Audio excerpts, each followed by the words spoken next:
Halo WhatsApp people guys, kali ini saya akan merekap alur cerita dari film Korea yang berjudul I Saw the Devil.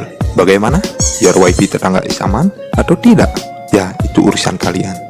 Tanpa berlama-lama lagi, kita langsung saja ke alur ceritanya. Film ini diawali dengan scene wanita yang mobilnya mogok di tengah jalan, dan ia pun menunggu datangnya mobil derek. Sebut saja wanita ini bernama Lohde. Sembari menunggu mobil derek, ia pun menelpon seorang pria. Ia adalah suaminya. Sebut saja pria itu bernama Kim. Dilihat dari penampilannya, pria ini mungkin seorang detektif atau kepolisian daerah. Namun dari tampangnya yang keren serta berwibawa di depan teman-temannya, Kim adalah seorang pria yang penyayang. Terbukti dari cara ia menelpon istrinya. Ia menyanyikan lagu kangen band sambil ngumpet di WC. Dan ketika teman-temannya datang, ia langsung berwibawa. Intinya, Kim sangat menyayangi istrinya. Lalu, Lohde yang menunggu mobil derek, tiba-tiba ia didatangi seorang pria yang membawa mobil bus sekolah. Kemudian, ia menawarkan bantuan, namun Lohde memilih untuk menunggu mobil derek saja dan menutup pintu. Itu pun atas himbauan suaminya. Di tengah kegelapan, tiba-tiba ia menyerang Lohde dan memukul kepala Lohde dengan palu sampai terkapar. Si Lohde yang terkapar lalu dibekam dan diseret masuk ke dalam mobil. Lalu scene berpindah di sebuah rumah jagal. Ternyata si Lohde belum mati dan siuman di dalam kantong plastik penuh darah. Kemudian tukang jagal tersebut bernama Bambang yang berniat untuk memotong-motong daging Lohde. Dan si Lohde berniat untuk meminta belas kasihan atas hidupnya. Karena si Lohde sedang mengandung anak, pasti kalian kira si Bambang akan kasihan. Oh, jelas tidak. Yang namanya psikopat mah gak pernah kasihan sama orang. Lohde langsung dipenggal dan dipotong-potong. Dan tidak sengaja cincin kawinnya Lohde pun jatuh di pembuangan air. Singkat cerita, scene berpindah di keesokan harinya. Seorang anak yang bermain di bawah jembatan tiba-tiba menemukan kantong kresek hitam yang berisikan telinga manusia, dan ia pun memberitahu teman-temannya. Lalu, ramailah polisi mencari kasus tersebut, mengingat wanita yang bernama Lohde telah hilang beberapa hari yang lalu. Lantas polisi menemukan sebuah kepala yang berada di dasar sungai, dan setelah dicek, memang benar itu korban yang hilang. Dan seketika, paniklah orang-orang di sana dengan penemuan anggota tubuh tersebut. Lantas, ayah Lohde yang datang di TKP tidak kuasa menahan tangis. Dan Kim pun yang datang ke TKP berharap sesuatu yang mengerikan tidak terjadi. Namun, siapa sangka tim forensik yang tergesa-gesa membawa kepala di dalam kotak tiba-tiba jatuh dan mengelinding tepat di depan Kim. Dan dia mengenali wajah wanita tersebut, yang ternyata wanita itu adalah istrinya. Dan Kim pun tidak kuasa menahan tangis dan syok berat. Dan siapa mengira kejadian tersebut menimpa hidupnya. Singkat cerita, di keesokan harinya, Kim yang melihat bapak mertuanya yang depresi berat sedang duduk di bangku taman. Ia menghampirinya dan bercerita tentang kesedihannya. Dan itu membuat Kim semakin emosi dan ingin membalas dendam kepada pembunuh tersebut. Di hari pemakaman istrinya, Kim semakin terpuruk dan ia pun meminta cuti kepada atasannya untuk beristirahat. Dan Kim merencanakan sesuatu. Ia meminta alat pelacak canggih berbentuk kapsul dari temannya. Kemudian ia mencari data-data penjahat yang masih buron kepada mertuanya. Kemudian pembalasan dendam akan dimulai. Ia mencari pelaku berdasarkan data-data yang ia punya. Diawali dengan seorang pria yang Kim incar. Ia berada di sebuah kamar sedang asyik menonton film BOKM. Kemudian Kim melancarkan serangannya dan membekamnya, dan ia memperlihatkan foto mobil istrinya yang waktu itu berada di TKP, namun ia sama sekali tidak tahu. Lalu Kim melancarkan serangannya menggunakan kunci Inggris tepat di kemaluannya sampai hancur, dan korban pun dibawa ke rumah sakit. Demi mencari informasi siapa pembunuh istrinya, lalu Kim mencari penjahat yang masih berkeliaran. Ia menabrak seorang pria bermotor dan menghajarnya setelah ia mencocokkan pria tersebut dengan foto buronan. Namun, tetap pria tersebut tidak mengetahuinya saat kejadian itu. Lalu, Kim yang berada di kediamannya tidak pernah bisa beristirahat dengan tenang, mengingat si pembunuh istrinya masih berkeliaran di luar sana. Kemudian ia kembali bangkit, dan kali ini ia memegang foto yang benar seorang pria bernama Bambang. Di Di tempat lain, Bambang psikopat gila, pemburu wanita cantik, melancarkan aksinya dengan mengajak pulang seorang wanita yang sedang menunggu bis. Wanita yang bisa dibilang goblok mau saja ikut dengan Bambang, berharap diantarkan atas bujuk rayu si Bambang. Namun ternyata benar saja, di tengah perjalanan yang sepi, kembali pipa besi mendarat di kepala si wanita goblok tersebut. Dan seperti biasa, ia dibawa ke rumah jagal dan dimutilasi. Kim yang kini mencari keberadaan Bambang mulai bergerak ke rumah orang tua si Bambang, dan tentu saja di sana hanya ada ibu dan ayah dan juga seorang anak. Ya, itu adalah anak dari si Bambang. Dari sini Kim mencari informasi, ternyata Bambang seorang pria yang tidak bertanggung jawab dengan menelantarkan anak dan orang tuanya. Bahkan anaknya pun sangat membenci Bambang. Singkat cerita, Kim menemukan kediaman si Bambang, sebuah rumah bedek dan berantakan. Ia masuk dan menemukan benda-benda seperti celana dalam, BH, dan tas-tas wanita. Dari sini Kim mulai yakin Bambang adalah orang tersebut. Lantas, ia pergi ke belakang rumah dan menemukan tempat jagal. Kemudian, ia menemukan cincin istrinya yang jatuh di pembuangan air.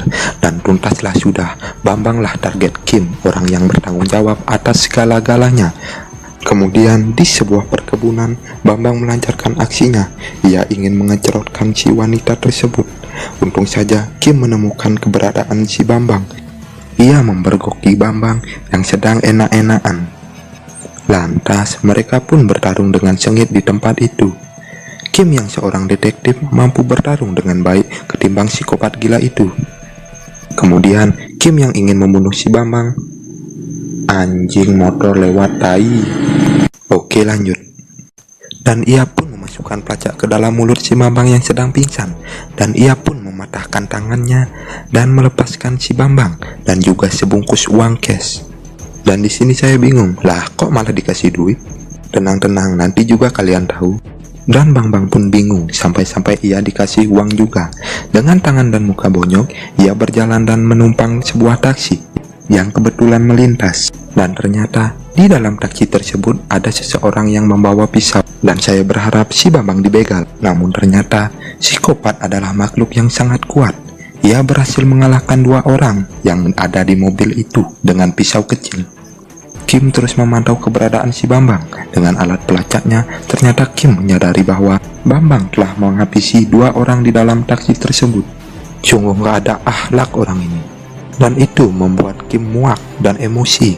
Tetapi Kim tetap bersabar dan terus memantaunya. Kemudian Bambang yang sedang berobat di klinik, tangannya yang diobati, malah dokter yang mengobatinya pun diintimidasi.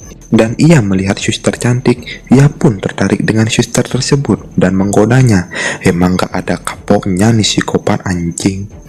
Kemudian melakukan tindakan asusila terhadap suster cantik itu. Dan Kim yang memantaunya kembali datang dan menghajar si Bambang. Setelah menghajarnya, kemudian Kim memotong tendon Achilles Bambang sampai putus. Mamam lu psikopat gila. Lantas ia meminta suster untuk memperban kakinya dan kembali melepaskan si Bambang. Loh, kenapa dilepas? Jadi gini guys, Kim datang dan menyiksa Bambang ketika ia melakukan tindak kejahatan. Pertama tangan, kedua ia memotong kakinya, dan terus dipantau lagi. Bambang yang heran dengan kelakuan Kim semakin frustasi, dan dengan kaki tangan yang seperti itu masih sempat mau membegal orang. Ya salah sasaran, dan yang dibegal adalah anggota militer. Dan ia pun mengurungkan niatnya, daripada diberedet groza ya kan? Dan kemudian Bambang ingin beristirahat sejenak. Ia pergi ke sebuah rumah, di sana ternyata adalah markas dari Bambang beserta komplotannya. Sebut saja pria ini bernama Bob, yang gemar memakan daging manusia, serta seorang wanita yang bernama sebut saja Sally. Di sana dia membahas tujuan mereka di masa lalu. Ternyata Bambang pun punya sebuah cita-cita.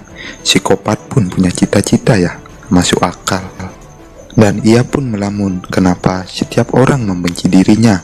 Ya iyalah, orang kelakuannya aja kayak binatang, pasti dibencilah goblok.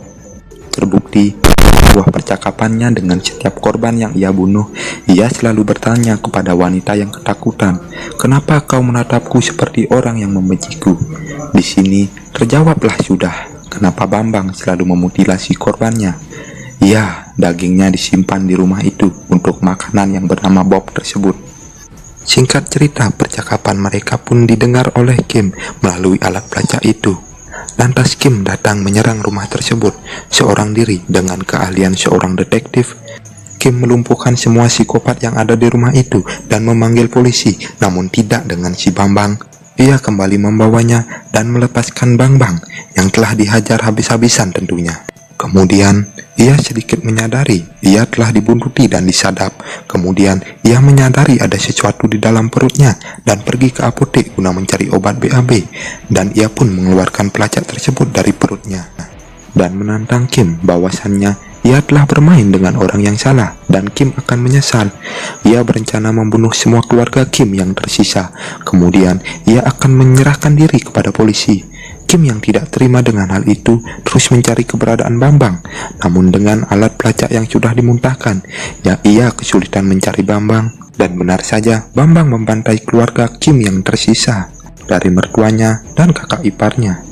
Kemudian Bambang berencana menyerahkan diri setelah ia keluar dari mobil dan akan menyerahkan diri.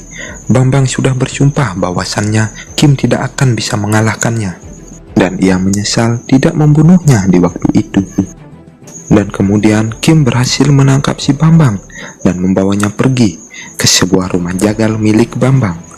Di sana terjadi drama yang membuat perasaan kita campur aduk. Coba saya bertanya kepada kalian, siapa di sini yang ingin si Bambang mati begitu saja? Atau siapa ingin Bambang dikuliti dan disiksa terlebih dahulu? Kalau saya pribadi sih, ingin si Bambang disiksa dan dikuliti. Setelah dan panjang menguras perasaan, bisa dilihat dari air mata yang keluar dari Kim yang menambah kesan penderitaan dan emosi yang luar biasa. Akhirnya Bambang pun diikat dan dikaitkan dengan sebuah pintu yang terhubung dengan pisau jagal yang sewaktu-waktu akan memotong kepalanya jika ada orang yang membuka pintu. Dan hal hasil sungguh ironis, keluarga Bambang yang datang untuk menemui Bambang berusaha masuk dan boom, terpotonglah kepala Bambang di hadapan keluarganya. Kesimpulan dari film ini, psikopat pun tercipta dari sakit hati yang mendalam karena orang yang ia sayangi dibunuh dengan sadis, dan film pun berakhir dengan isak tangis seorang Kim yang campur aduk antara lega, sedih, senang, dan sakit hati. Itulah alur cerita dari film I Saw the Devil. Jika kalian suka dengan video ini, jangan lupa di subscribe, like, dan juga share. Jika kalian ingin merekomendasikan film, jangan lupa di komen. Tunggu video-video saya selanjutnya. Thank you bro.